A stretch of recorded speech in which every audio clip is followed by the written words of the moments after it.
Ya. Assalamualaikum warahmatullahi wabarakatuh. Waalaikumsalam warahmatullahi wabarakatuh. Alhamdulillahirrahmanirrahim. Wassalatu wassalamu ala asyrofil anbiya wal mursalin Sayyidina Muhammadin wa ala alihi wa sahbihi ajmain. Amma ba'du.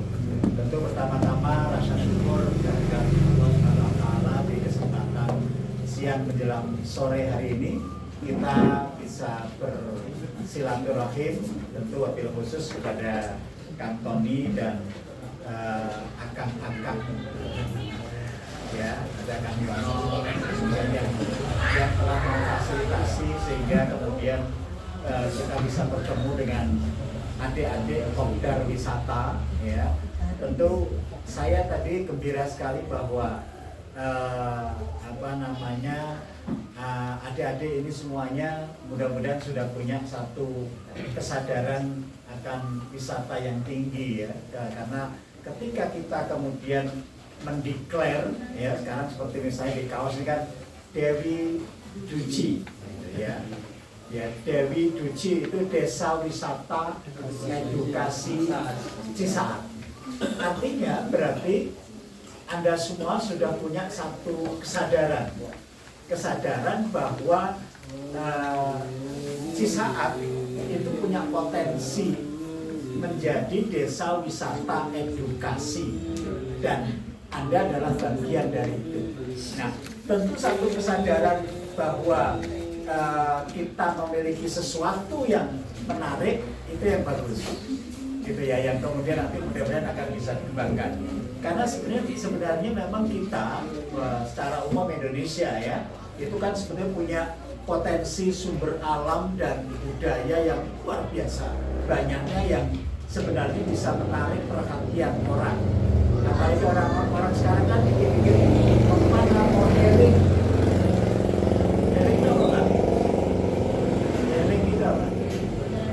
Jalan-jalan gitu. Padahal kalau kata orang psikolog itu ya, healing itu adalah membebaskan diri dari rasa stres.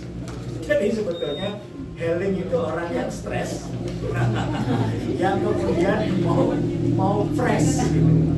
Dari mau move on, ya move on, pindah dari stres ke fresh. Nah, itu yang kemudian disebut healing gitu ya. Jadi cari healing.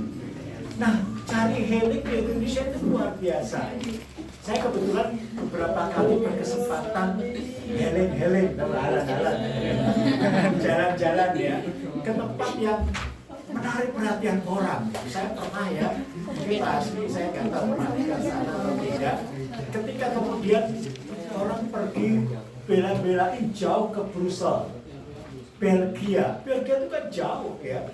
Di Eropa, kawasan daratan Eropa yang kita nyusuri lumayan jauh, ternyata di sana cuma lihat anak kecil pipis, mannequin pis. Ya kalau kita coba cari googling ya, mannequin pis itu cuma lihat ada patung anak kecil pipis.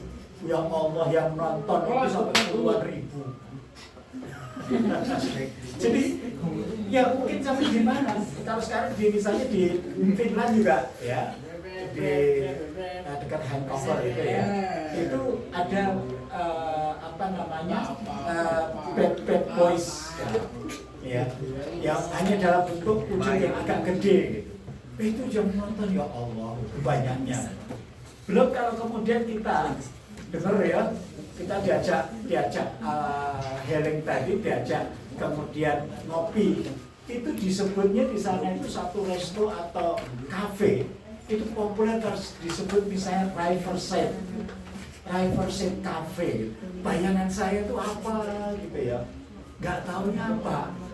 Kira-kira tahu nggak bahasanya Riverside itu? Riverside tahu?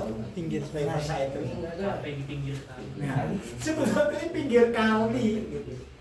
Sekarang makanya banyak kan perumahan-perumahan yang baru yang sebetulnya bagi kita itu sesuatu yang biasa-biasa saja, tapi bagi orang lain padahal hanya minum teh di pinggir kali, padahal kali itu kan banyak banget ya, sungai dan sebagainya ya.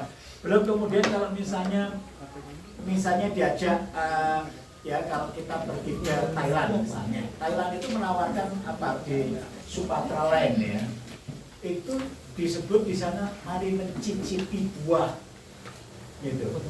Kita jauh-jauh datang gitu ya, nyebrang, kemudian habis itu diajak berlayar, cuma nyobain yang tadi ya potongan-potongan buah kecil gitu ya. Mangga sedikit, pepaya sedikit, kemudian nanas gitu ya. Rasanya nanas kita pasti jauh lebih manis, gitu, lebih enak gitu. Tapi itu ternyata apa? Ternyata yang kemudian menariknya, para wisatawan itu nggak kapok, gitu ya. Punya satu semangat untuk bagaimana balik lagi, dan kemudian dia bercerita itu kepada yang lain, gitu ya, bercerita kepada yang lain untuk kemudian juga ingin menuju tempat itu yang sudah ingin datang balik lagi, berkunjung lagi kepada tempat-tempat itu. Nah itu yang ternyata memang harus kita pikirkan kan Tony dan teman-teman sekalian. Saya pernah berkali-kali menjelajah ke berbagai hampir kebetulan di ketika dulu 33 provinsi, sekarang sudah terakhir berapa ya? 36 provinsi ya. Itu sayangnya banyak yang kalau kita datang ke tempat-tempat wisata ya, itu kemudian kita nyaris kemudian nggak pengen balik lagi. Tapi itu dulu ya, sekarang sudah mulai mudah-mudahan dunia itu bangkit ketika kemudian muncul kelompok-kelompok remaja ya, penduduk yang kemudian memiliki kesadaran, kelompok sadar wisata. Nah, bagaimana kemudian kita bisa membuat orang kepingin balik lagi? Nah, itu yang harus kita pikirkan. Tentu terlebih dahulu, dan ada beberapa hal yang kita perlu lakukan adalah kita bisa melakukan inventarisasi desa kita, ya, kampung kita, itu punya potensi apa saja. Kita bisa list. Tadi dari beberapa teman-teman terdahulu sudah kemudian mengajak, yuk kita cari potensi di desa saat ini, potensi wisata apa ya yang punya, sejarah, ayo kita data, budaya kita data, kuliner, religi, seni, gitu ya. Nah, itu kemudian kita lakukan. Jadi ini yang kemudian di dalam kesempatan ini kami sebetulnya pada dasarnya hanya untuk mengajak kepada teman-teman sekalian di kelompok sadar wisata ini, apa yang harus kita lakukan. Nah, apa yang harus kita lakukan ini, inilah yang kemudian materi yang sebenarnya akan disampaikan oleh kami satu tim, Ibu Umasi yang tahun lalu datang, tapi mohon doanya kebetulan beliau kurang sehat, sehingga kemudian saya mewakili dan menjadikan Bu Umasi sebagai ketua tim, dan saya sebagai anggota bersama-sama Pak Firdaus untuk kemudian kita semacam kayak fokus group discussion dengan teman-teman ini, ya, untuk kemudian kita bisa menyadari apa yang harus kita lakukan. Nah, langkah yang dari keseluruhan tahapan yang nanti secara kolektif dari tim yang datang pada kali ini adalah pertama adalah kita bagaimana melakukan satu inventarisasi atas dokumen potensi pariwisata kita. Karena memang kami berlatar dari sejarah, ya, sejarah, sehingga kemudian kita menekankan untuk kesempatan ini bagaimana kita melakukan inventarisasi dokumen pariwisata, sejarah dan budaya yang ada di desa-desa ini. Lanjut. Nah, apa itu inventarisasi? Ya, inventarisasi itu, ya, adik-adik dan teman-teman sekalian melakukan satu pencatatan atau pengumpulan data tentang apa? Tentang kegiatan, tentang hasil yang akan dicapai, tentang pendapat umum, tentang persurat kabaran, tentang kebudayaan, dan kalau dalam konteks kita sekarang ini adalah tentang potensi wisata-wisata apa saja yang ada di desa-desa ini. Ini yang perlu kemudian kita inventarisir, kita data. Lanjut. Nah, mengapa inventarisasi itu penting? Ya, kalau kemudian kita bisa lihat pada Undang-Undang Nomor 26 Tahun 2007 tentang penataan ruang, itu kita diingatkan bahwa upaya pelestarian nilai budaya yang berkembang di masyarakat, termasuk misalnya nanti tentang bagaimana kita mewujudkan kampung seni, ya, itu di dalam penyelenggaraan ruang, penataan ruang, kita lihat bahwa harus memperhatikan berbagai aspek termasuk nilai budaya yang terkandung di dalam suatu kawasan bersejarah. Itu kalau kita lihat di salah satu hal yang terkait dengan inventarisasi. Nah, pentingnya kemudian kita perlu punya dokumen, ya, sejarah maupun budaya yang kita sebut kesejarahan ini, karena pada dasarnya setidaknya ada 3 hal. Ya, dokumen-dokumen ini punya kenangan masa lalu, menggambarkan tentang bagaimana gambaran masyarakat dan tentu punya nilai budaya. Nah, ini penjelasannya masing-masing. Kenangan masa lalu, bahwa dokumen sejarah menyimpan kenangan masa lalu yang tidak dimiliki dokumen lain.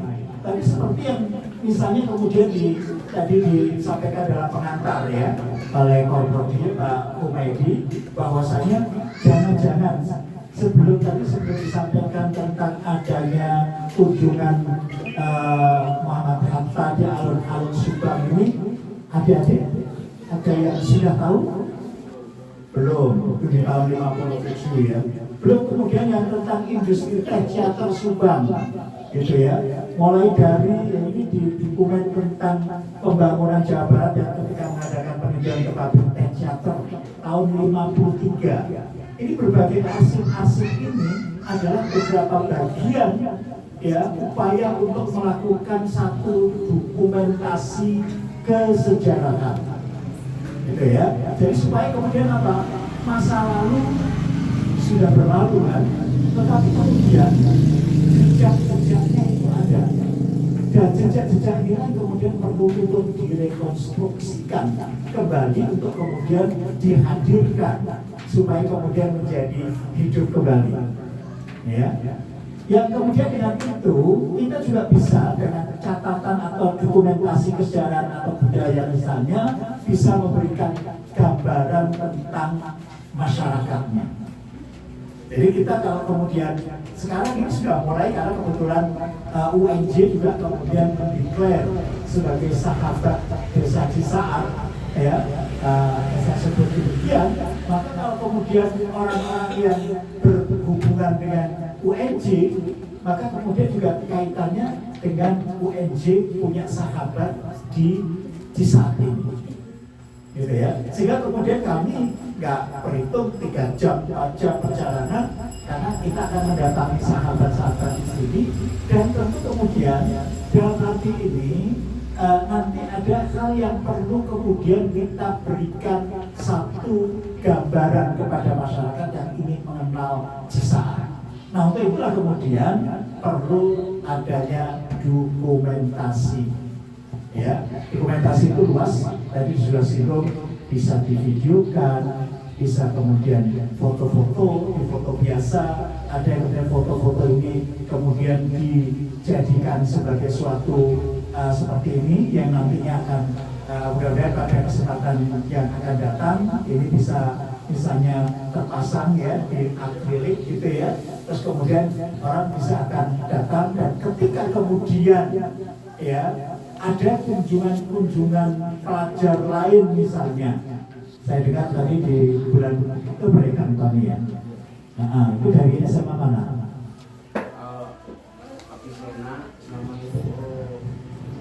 Hafizena, ya, Jakarta, ya. Ya, itu mereka tentu datang ke sini kan untuk belajar, live in, sekaligus kemudian juga tentang belajar dari suatu desa wisata. Maka wisata ya desa wisata edukasi ini harus kemudian kita dukung ya dengan melakukan berbagai inventarisasi dari hal-hal yang saya sebutkan tadi, dan tentu juga kemudian nilai-nilai budaya yang hidup maupun yang pernah ada di sini ya itu kemudian juga bisa kemudian kita perlu dokumentasikan. Lanjut. Untuk itu kemudian kita perlu untuk ini di kesempatan tahun lalu juga sudah diingatkan ya bahwa dokumen sebagai sumber sejarah ini kita bisa klasifikasikan, ada yang merupakan sumber primer, ada yang merupakan sumber sekunder, gitu ya. Kalau sumber primer seperti apa, termasuk dokumen atau artefak yang dibuat oleh para pelaku atau saksi, ya, dalam suatu peristiwa. Dapat pula berupa kesaksian langsung atau bukti yang dibuat selama periode waktu tertentu. Maka tadi kan ada muncul ya, kalau misalnya kebetulan peristiwa yang adik-adik belum mengalami, tetapi kemudian saya abah mengalami, maka abah sebagai saksi hidup atau pelaku bisa kemudian ceritakan kembali. Nah cerita ini kan tentu akan lebih baik kalau kemudian terdokumentasikan. Apakah kemudian abah kemudian menyampaikan, misalnya dibikin podcast, apakah kemudian ada narasi ceritanya yang tadi yang kemudian teman-teman nanti akan bikin storytellingnya, atau kemudian rangkuman dari itu dibikin infonya dalam bentuk infografis, gitu ya. Itu berbagai hal-hal yang merupakan bentuk-bentuk dari catatan dokumentasi sejarah, ya. Sehingga kemudian meskipun hanya satu kali ya wawancara atau pernyataan, tapi itu akan tetap terus dan itu akan terpublikasikan. Apalagi sekarang pada jejak-jejak digital ya, itu akan insya Allah akan terus ada dan bisa diakses oleh banyak pihak. Nah misalnya nanti ya, misalnya nanti kemudian oh saya ingin Cilimus atau kemudian di saat ini dikenal tidak hanya oleh orang Indonesia. Nah itu bisa saja info-info tadi itu dibikin dua bahasa, ya, 2 bahasa, 3 bahasa, 4 bahasa.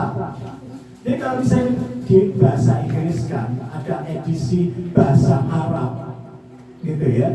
Jadi siapa tahu dengan demikian, ketika kemudian ada juta-juta bangsa, sering sekali, ya seperti sekarang Kang Rahmat itu sekarang sedang mendampingi anak murid-murid saya, murid-murid kami di UNJ yang sedang mengikuti Jambore Pramuka tingkat dunia di Korea Selatan. Kang Rahmat itu kalau misalnya di sana akan diminta cerita, saya kok yakin pasti juga akan nyinggung Cisaat. Bisa memperkenalkan kalau misalnya nanti sudah tersusun gitu ya, katakanlah buku kecil, buku saku tentang objek-objek wisata di Cilimus dibukukan dalam bentuk buku saku atau dalam bentuk lain ya. Kang Rahmat misalnya ke 4 tahun lagi misalnya ke rencana kalau nggak salah itu yang sudah siap kalau nggak London ke Australia ya 4 tahun kemudian. Nah siapa tahu kemudian juga ada juga yang akan jadi duta ke sana. Begitu juga kemudian para turis yang datang. Kalau kemudian kita kemas dalam 2 bahasa, 3 bahasa, 4 bahasa, apalagi pasti jangkauannya lebih luas. Lanjut. Ya. Nah, oleh karena itu kemudian kita perlu tentukan atau lakukan beberapa tahapan-tahapan.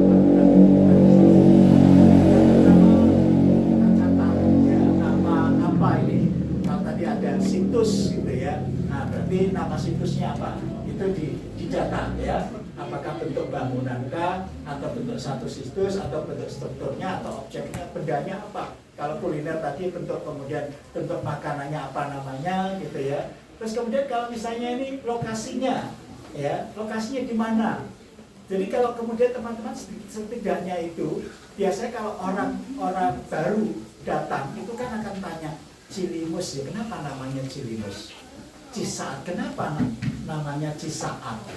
Nah itu kalau dalam inventarisasi ya wisata, potensi wisata dari unsur sejarah dan budaya itu ada yang disebut dengan toponim ya, toponim. Jadi itu kita menjelaskan, memberikan satu deskripsi latar asal usul dari nama. Ya, itu cukup dilengkapi gambarnya, kenapa namanya Cilimus, kemudian diambil ikon yang ikonik di Cilimus itu apa, gitu ya. Terus kemudian dia ada deskripsinya, singkat, padat, jelas, yang orang itu toh, gitu ya. Kemudian juga pemilik properti atau dokumen itu kalau kemudian kita nanti ini sekarang kan misalnya ini dulunya apa menjadi apa gitu, kayak tadi misalnya saya pernah ini dipakai oleh Belanda dalam masa penjajahan Belanda dulu menjadi apa, sekarang sudah menjadi apa. Terus kemudian nanti ada satu deskripsinya gitu ya. Berikut lanjut ya, penjelasan tentang itu, kemudian ada klasifikasinya, terus kemudian ada satu uraian tentang itu dan penjelasan dari waktu ke waktu. Nah, yang terakhir mungkin ini kalau misalnya kita mulai membuat satu formulir inventarisasi, ya kira-kira formulirnya seperti ini. Kemudian kita lihat ada dua contoh gitu ya. Dua contoh dari ini adalah bentuk misalnya model inventarisasi. Nah, kalau kita sudah menginventarisir itu kayak sebagaimana sebuah daftar inventaris, ya sesuatu ya yang tadi kita sebut punya potensi untuk dikembangkan jadi wisata sejarah dan budaya, maka selanjutnya kita tinggal mengemasnya dalam bentuk apa? Apakah tadi dalam bentuk infografis ataukah di dalam bentuk ya foto dokumen seperti ini yang kemudian terpapar di akrilik, ataukah kemudian dalam bentuk video, apakah kemudian di dalam bentuk storytelling yang tadi disampaikan misalnya oleh Pak Abror. Nah itu semua ya kemudian kemas, ada bahkan saya buku toponim ya desa Cisaat, Subang. Wah itu mungkin saya kira dengan demikian mudah-mudahan itu akan menjadi sebuah daya tarik yang lebih ya dari segala sesuatu yang sekarang sudah teman-teman lakukan di sini. Itu saja barangkali ya hal yang perlu saya sampaikan ya. Barangkali nanti ini juga sejalan dengan yang lain-lain. Pada dasarnya kita bisa bertukar, teman-teman melakukan pendataan apa saja dari yang ada, terus kemudian nanti membantu kami menjelaskan atau mendeskripsikan, kami nanti akan rapikan dan kemudian akan finalisasi untuk menjadi sebuah laporan data ya atau dokumen. Setidaknya kalau tadi misalnya disebut oleh Kantoni, setidaknya ada 17 loh. 17 ini kan sejarah budaya, ya seni sudah termasuk ya sudah ya. Religi ada enggak? Kuliner. Ya, jadi 17. Siapa tahu nanti mungkin jangan-jangan kita lebih dari itu. Nah, nanti itu yang bisa barangkali di saat kesempatan kita diskusikan lebih lanjut. Saya kira demikian yang bisa saya sampaikan ya dalam kelompok tentang inventarisasi dokumen ya wisata dan budaya tentu di desa Cisanti. Demikian, terima kasih atas perhatiannya. Assalamualaikum warahmatullahi wabarakatuh. Terima kasih Pak Farudin atas materinya mengenai inventarisasi. Mungkin catatan yang saya tarik di sini, inventarisasi adalah untuk mencari jejak sejarah agar sejarah bisa hidup kembali dan dinikmati oleh kita dan generasi penerus kita. Materi terakhir akan dibawakan oleh Pak Humaydi. Pak Humaydi akan membawakan materi mengenai penuliskan skenario video. Kepada Pak Humaydi kami persilakan.